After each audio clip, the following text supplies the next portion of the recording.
Welcome to Immigration Quicktake. This is Ellie Rutledge Silver with the American Immigration Lawyers Association. Last week, news broke that ICE began another surge of arrests, where mothers and unaccompanied children will be among the targets. Here to provide information on what AILA members need to know and about how they can help this vulnerable population and what resources are available is Laura Lichter, General Counsel of AILA. Laura, thanks for joining me. First, who is being targeted in these raids? Well, here we go again.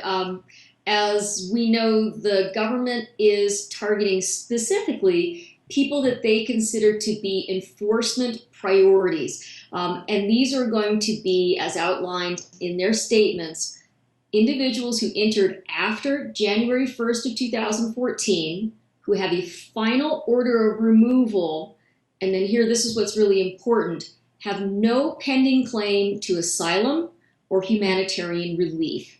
And that's a big difference from prior statements, but unfortunately, it still remains to be seen whether they actually follow those guidelines. What types of relief will AILA members want to screen for? Based on our experience with the cases we've seen so far, the ones that came in during the January raids, Operation Border Guardian over the last several months, and even families that have been detained in the last week in this most recent surge, most of the relief we're going to be looking at is going to involve reviewing a case to see if there's a basis for a motion to reopen, or if there's going to be some other basis for relief in that case. So our advice is, well, basically brush up on your asylum law. For those of you who are not immersed in Central American claims or family detention claims, there have been a lot of changes in asylum law over the last year or 2 years as these cases have worked their way through the courts.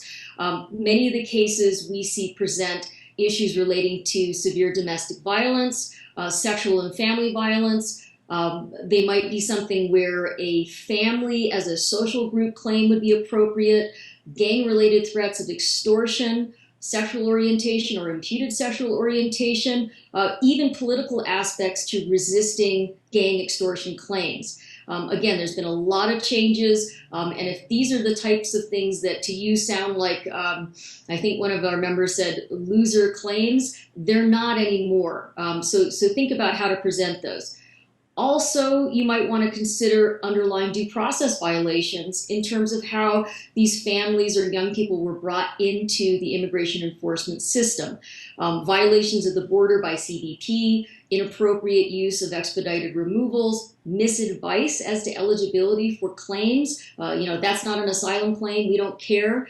Violations of the Orantes injunction, a lack of time to present a case, a failure to grant a sufficient continuance, maybe there wasn't an interpreter or a sufficient interpreter where you have perhaps a client who speaks an indigenous language, all sorts of issues that might have underlay the removal order. Another group of things you might consider are whether a child in one of these families has an independent claim that wasn't heard. Maybe there changed country conditions. Maybe there's something that's arisen since the time these individuals have come to the United States, such as being eligible for a U visa as a crime victim, or something that wasn't explored previously, whether or not they might have a T visa, whether they're a victim of trafficking.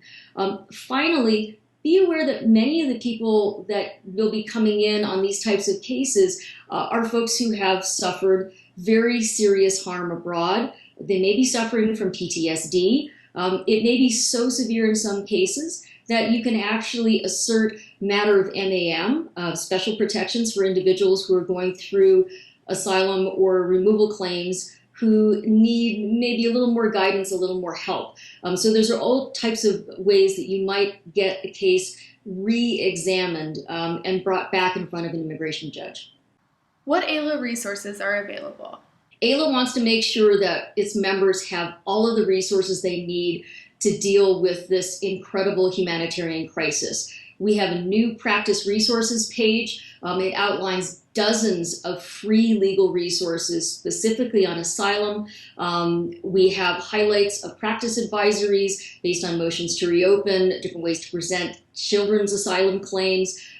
We've highlighted upcoming sessions that will be available to members at the annual conference coming up here in about a month in Las Vegas.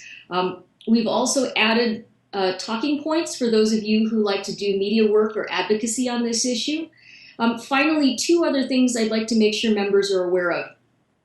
If you have a case that really doesn't seem like the government is actually following its own guidance, maybe this is a case that has a pending asylum claim, an unaccompanied minor perhaps who has a final order but nonetheless has just filed an application for asylum, or someone with a motion to reopen that is still pending, those should not be part of this enforcement strategy. For those cases, you will need to elevate any decision not to grant a stay or to try to continue with the removal process to ERO at the headquarters level. The email for that, as many of you are aware, is the longest email ICE could come up with. It is ERO prosecutorial discretion inquiries at ice.dhs.gov. Finally, if you are seeing something that you find particularly troubling, particularly egregious, we want to know here at AILA. And there's a special webpage we've created to take those reports. That's going to be at www.aila.org/raid. And I think if we can get people to escalate any of these cases that don't fit and report these abuses, we can get that information out to the public as soon as possible. Thanks, Laura, for joining me. For the rest of you, please stay tuned for more updates from the American Immigration Lawyers Association.